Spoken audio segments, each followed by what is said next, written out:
விளக்கேத்துமா, கூட்டிட்டு போடா.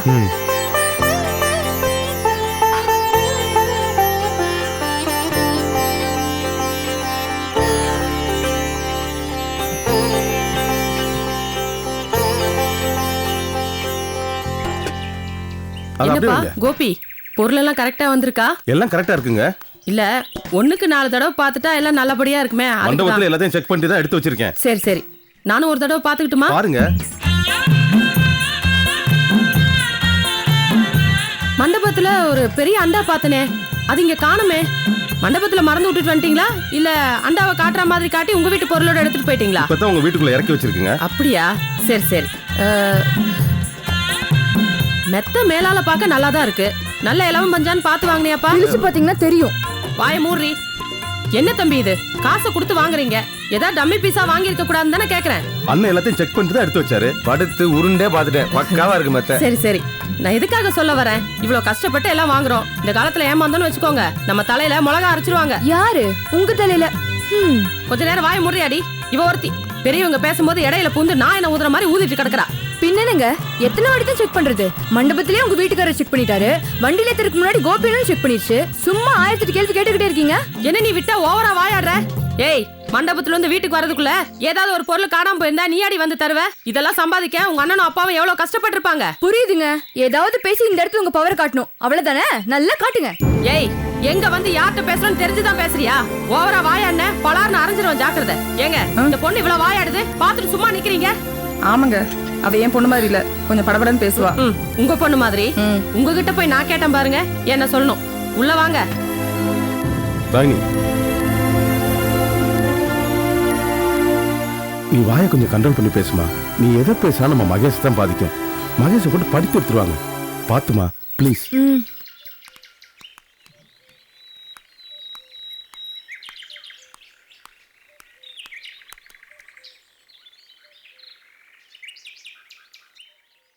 டேய் மாப்ள, உன் டெய்லர் மச்சான் சீர்வரிசையோட வந்து கிளம்பி திரிறான்.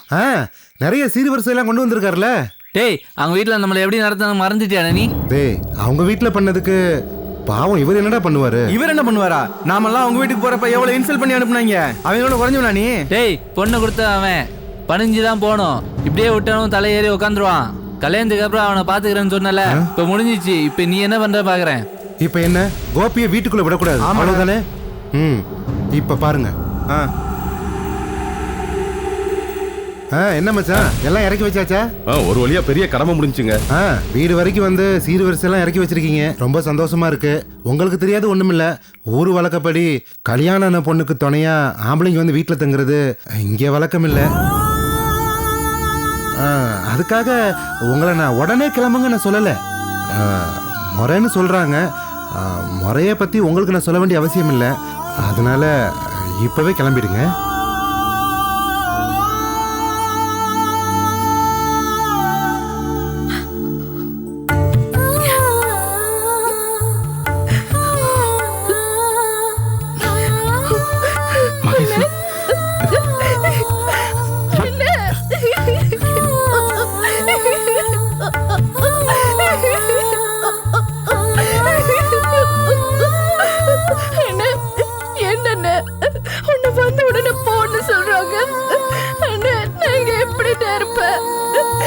எனக்கு ரொம்ப பயமா இருக்குன்னு இங்கிருந்து கூட்டிட்டு போயிடுங்க. அப்படி பேசக்கூடாதுமா. மாப்பிள்ள வேணும்னா சொல்றாரு. அவர் கூட ஒரு 4 பேர் வந்திருக்காங்கல்ல, அவங்க சொல்லிதான் மாப்பிள்ள அப்படி சொல்றாரு. பயப்படக்கூடாதுமா.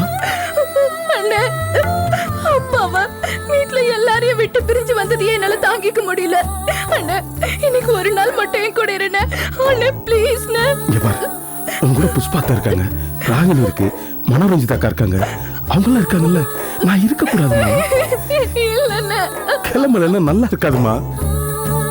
சொன்ன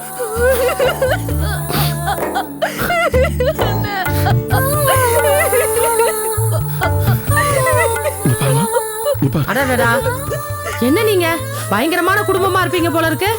அண்ணனும் தங்கச்சி 2 பேரும் சேர்ந்து பாசமலர் படத்தையே தோக்கடிச்சிருவீங்க போல இருக்கே. என்ன தம்பி இது, அவதான் புது இடத்துக்கு வந்திருக்கோன்னு பயந்துட்டு அழுகுறா. ஆறுதலா 4 வார்த்தை சொல்லாம நீங்களும் கூட சேர்ந்து அழுதுட்டு இருந்தா பாக்குறவங்க என்ன நினைப்பாங்க? கைக்குள்ளே வளர்ந்த பொண்ணு இது, வீட்டை விட்டு வெளியே போனது கிடையாது. தடவையா என்னெல்லாம் விட்டு பிரிஞ்சு வந்து இங்க இருக்குல்ல, நான் போயிட்டு வரேன்னு சொன்னா அதான் அழுகுது. கைக்குள்ளேயே வளர்ந்த பொண்ணுதான், அதுக்காக பொண்ணுன்னு பிறந்தா பூந்த வீட்டுக்கு போக தான் செய்வாங்க. கூட சேர்ந்து அழுதுட்டு இருக்கீங்க. 4 வார்த்தை நறுக்குன்னு ஆறுதலா சொல்லுங்க தம்பி. ஏதோ வந்தமா சீர்வரிசை இறக்கணுமா, தங்கச்சி கிட்ட பூந்த வீட்டுல எப்படி நடக்கணும்னு சொல்லிட்டு போயிட்டே இருங்க. அதை விட்டுட்டு அழுதுட்டு இருக்கீங்க. பெரிய பாசமலர் சிவாஜி கணேசன் சாவித்திரி மாதிரி பண்ணிட்டு இருக்கீங்க. ஊர்ல உலகத்துல இல்ல அண்ணன் தங்கச்சி இப்படி சீனை போடுறீங்க. உங்கள மாதிரி நான் எங்கேயும் பார்த்தது இல்லடா சாமி. அழுகையை நிறுத்துங்க, தள்ளுங்க.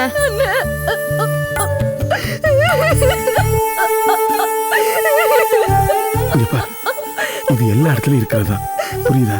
நான் சீரை இறக்கி வச்சுட்டு போத்தானே வந்தேன். அழக்கூடாது அத்தை, பாத்துங்க அத்தை. சரிப்பா. அவர் ஒண்ணு இல்லம்மா, சரியா?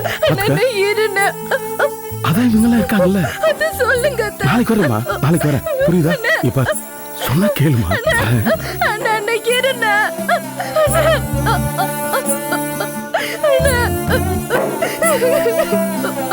தைரியமா இருமா.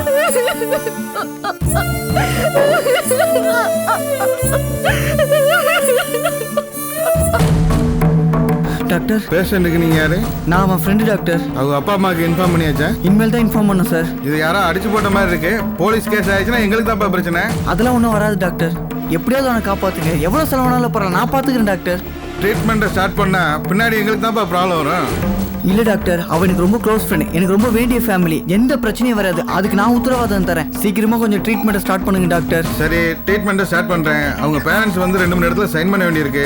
உடனே வந்து சைன் பண்ண சொல்லுங்க. சரிங்க டாக்டர், ரொம்ப தேங்க்ஸ் டாக்டர்.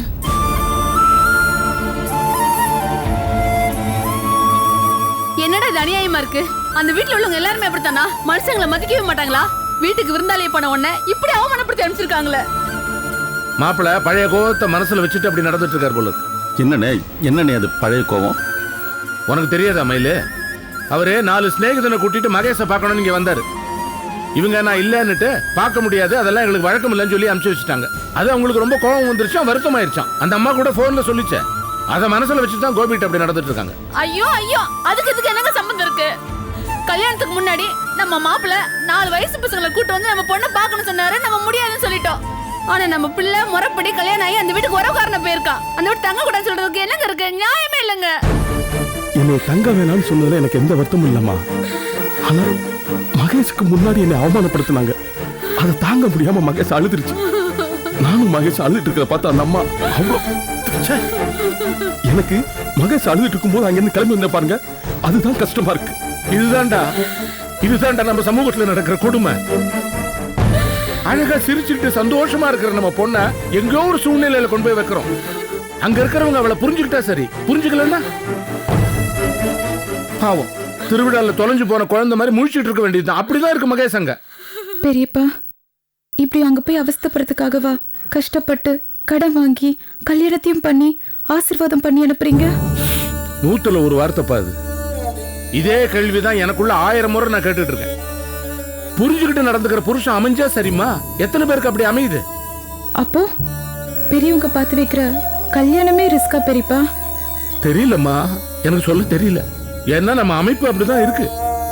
தோ கோபி பார்த்துட்டு வந்து சொல்றான் மகேஷ் கண்ணீரும் கம்பளியுமா இருக்கு, நம்ம வருத்தப்படுறோம். நாளைக்கு அவ தனியா தானே இருக்க போறா, என்ன வேணா நடக்கலாம் இல்லையா?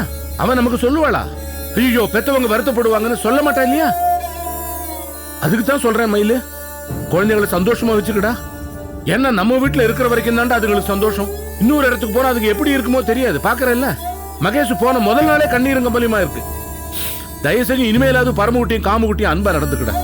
சரி சரி போதும், இங்கே உட்காந்துருந்தா எப்படி? நேரம் அதுலங்க, வாங்க வீட்டுக்கு போவோம். சரி அண்ணே, நான் வரேன். நான் கிளம்புறியாப்பா? ஆமாண்ணே, வீட்டு சாவி என்கிட்ட தான் இருக்கேண்ணே. பாண்டி அங்கங்க சுத்தினாலும் வீட்டுக்கு தானே வருவான். வரேண்ணே. கோபி சார், இல்லங்க உங்களுக்கு எல்லாம் செட்டில் பண்ணியாச்சு. என்ன நேரத்தில் வந்திருக்கீங்க சார்? உங்க தம்பி பாண்டியார் அடிச்சு போட்டுருந்தாங்க சார். எங்க பாத்தீங்க சார்? ரோட்ல கடந்தார் சார். உடம்பெல்லாம் பயங்கர அடி சார். தூக்கிட்டு போய் ஹாஸ்பிட்டல் அட்மிட் பண்ணி. எப்படி தெரியும்?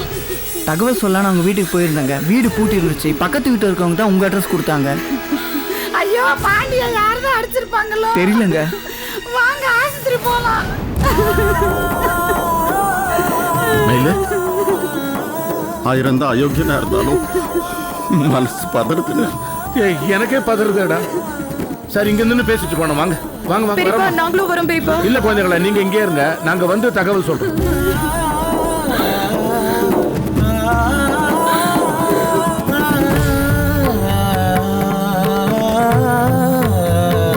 வாங்க சார்.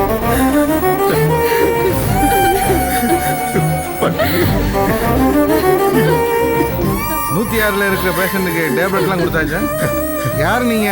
இவ்வளவு கூட்டமா டாக்டர், இவங்க தான் பாண்டியோட பேரண்ட்ஸ் டாக்டர். அப்படியா டாக்டர் நான் என் பிள்ளைய போய் பார்க்கலாமா?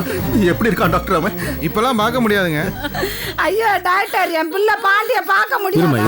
இப்ப பார்க்க முடியாதுமா, அவர் உடம்புல காயம், தலையில வேற பலமா அடிபட்டு இருக்கு. ஸ்கேன் எடுக்க சொல்லியிருக்கேன். ரிசல்ட் வந்தவொடனே என்னன்னு தெரிஞ்சிடும். டாக்டர் அவன் உசுருக்கு ஒன்று ஆபத்துலயே டாக்டர் அவனுக்கு. நாங்களும் அப்படித்தான் நினைக்கிறோம். கவலைப்படாதீங்க, ஐசியூல வச்சிருக்கோம். ஹெட்ல சிவியரா இன்சூரிங் ஆயிருக்கனால அப்சர்வேஷன்ல வச்சிருக்கோம். பதட்டப்படுறதுக்குலாம் ஒன்றும் இல்லை. நல்ல வேலை அவருக்கு பிளட் ரொம்ப லாஸ் ஆகிறதுக்குள்ள இவர் கொண்டாந்து அட்மிட் பண்ணிட்டாரு. டாக்டர் எவ்வளோ செலவானாலும் பரவாயில்ல, என் பிள்ளைய காப்பாத்துறேன் டாக்டர். உங்க நிலைமை புரியுது. ட்ரீட்மெண்ட் நடந்துக்கிட்டு இருக்கு. காப்பாத்துறதுக்கு நாங்க முயற்சி பண்றோம். கடவுளே, ஒத்த புள்ளியா பிறந்துட்டாரு. எங்க குடும்பத்துக்கு மட்டும் ஏன் இப்படி எல்லாம் நடக்குது? ஐயோ மயில, இந்த மாதிரி சந்தர்ப்பத்துல தான் நீ தைரியமா இருக்கணும். நீ எப்படி அழுது அவளுக்கே தைரியம் சொல்லுவாங்க. எப்படி இல்ல விடுற, ஒண்ணும் ஆகல. ஏதோ நம்ம குடும்பத்துக்கு சோதனை காலம். எல்லாரும் இருக்குமே இங்க. ஒண்ணும் ஆயிடாது, அவனுக்கு குணமாயிரும். குணமாயிரும். அதான் சொன்னாரே டாக்டர், நல்ல ஆஸ்பத்திரிக்கு வந்திருக்கோம், அவங்க பாத்துப்பாங்க. போன் வந்திருக்குது பாரு.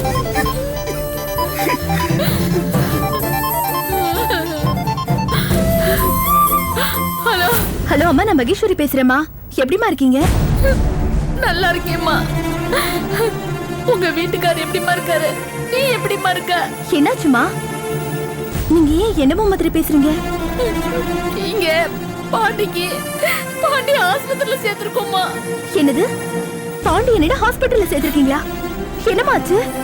அவனுக்கு தலையில நல்லா அடிபட்டிருக்கு. யாரோ அடிச்சிட்டாங்கம்மா. அவனை ஐசியூல வச்சிருக்காங்க. இன்னும் நாங்க பார்க்கவே முடியலம்மா. ஐயோ, அப்பா சித்தப்பாலாம் எங்கம்மா இருக்காங்க? நாங்க எல்லாருமே ஆஸ்பத்திரியில தான் இருக்கோம். நீ எது கவலைப்படாதம்மா. அம்மா, நான் வேணா அங்க கிளம்பி வரட்டுமாம்மா? என்னால இங்க நிம்மதியாவே இருக்க முடியாதும்மா. வேண்டாம்மா, வேண்டாம். நீ அங்கே இருந்துக்கோ. நாங்க எல்லாம் இருக்கோம்ல, உன்னை பாத்துக்கிறோம். எது ஒண்ணா நான் உனக்கு போன் பண்ணி தகவல் சொல்றேம்மா. நீ கவலைப்படாம இருமா. சரிங்கம்மா. என்னாச்சுமா? அத்தை பாண்டி என்ன யாரும் அடிச்சு போட்டாங்களா? அண்ணனுக்கு தலையில அடிபட்டுருச்சா? அண்ணன் ரொம்ப சீரியஸா இருக்கா. ஐசியூல வச்சிருக்காங்களா? ஐயோ, என்னாச்சு? யார் பண்ணாங்களாமா? யாருன்னு தெரியல அத்தை. என்னாச்சு? ஏண்டி இப்படி அழுகுற?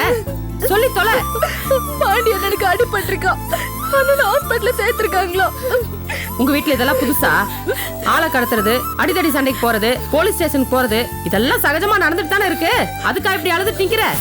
என்ன பேசுறீங்க நீங்க? அவளே வருத்தத்துல அழுதுட்டு இருக்கா. ஓஹோ, அத நீங்க சொல்றீங்களா? நீங்களே ஒரு அழுமூஞ்சி. அழுகைக்கு உங்க வீட்டுல பஞ்சமா என்ன? இது பாருங்க, காலையில அவங்க அண்ணன் வந்தா ஆம்பளை மாதிரியா நடந்துக்கிட்டான். தங்கச்சி மேல இருக்கிற பாசத்துல கண்ணை கசக்கிட்டு பொம்பளை மாதிரி ஓடுறான். ஆனா ஒண்ணு, காசை கொடுத்து கல்யாண மண்டபத்தை புக் பண்ணி ஒரு நாள் பூரா அழுதுட்டு இருக்கிற குடும்பத்தை நான் இங்கதாங்க பாத்திருக்கேன். வேற எங்கேயும் பார்த்தது இல்ல.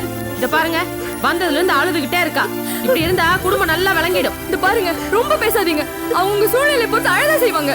இங்க யாரும் பொழுதுபோக்குக்காக அழுறது கிடையாது. ஓஹோ, நீங்க இப்படி அழுகிறது போதாம பொழுது போறதுக்கு வேற உட்கார்ந்து அழுவீங்களா? கஷ்டம்னு வந்து அழதா செய்வாங்க. உங்களுக்கு இது வரைக்கும் கஷ்டமே வந்தது இல்லையா? இல்ல நீங்க தான் அழுது கிடையாதா? போது நிறுத்தடி. உங்க குடும்பம் மாதிரி யாரும் ஊர் உலகத்துல அழுக மாட்டாங்கன்னு சொல்ல வந்தேன். இந்த பாருங்க, மனுஷங்களா இருந்தா மத்தவங்களோட வேதனையை புரிஞ்சுக்கணும். ஆறுதல் சொல்லாட்டியும் பரவாயில்ல, அடுத்தவங்களுக்கு கிண்டல் பண்றது நிறுத்துங்க. ராகினி, பேச்சுக்கு பேச்சு பேசிட்டே இருந்தா சண்டை தாண்டி வரும். வந்த இடத்துல இதெல்லாம் வேண்டாம். நீ பேசாம இரு. நல்லா புரியும்படியா சொல்லுங்க. அப்ப இந்த மரமண்டிக்கு ஏறுதான்னு பாப்போம். அம்மா சீதேவி, இன்னைக்கு உனக்கு முதல் ராத்திரி. இப்படியே அழுதுட்டு நிக்காத. ஏங்க, வேடிக்கை பார்த்துட்டு நிக்காம இந்த பூ அவ தலையில வச்சுட்டு சிரிச்ச முகத்தோட உள்ள வர சொல்லுங்க. அழுதுட்டு நிக்கிற மூஞ்சிகளை பாரு. இங்க பாருமா, என் தம்பி ரொம்ப பயந்த சுபாவம். இப்படியே அழுதுட்டு இருந்தேன்னு வை, என் தம்பி ரொம்ப பயந்துருவான். அழுகாம சிரிச்ச முகத்தோட உள்ள வா. மறுபடியும் சொல்லிட்டு போறேன்.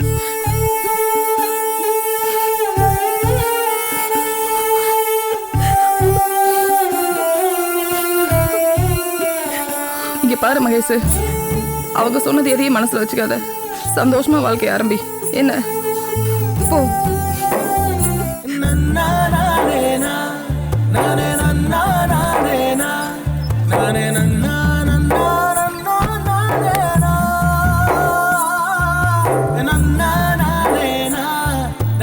பால்சம் இப்படி வச்சிரு மகேஷ்.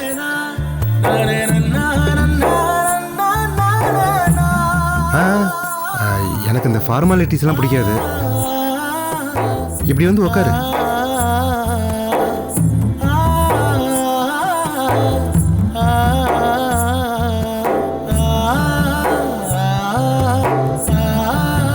இப்பதான் நிம்மதியா இருக்கு மகேஷ்.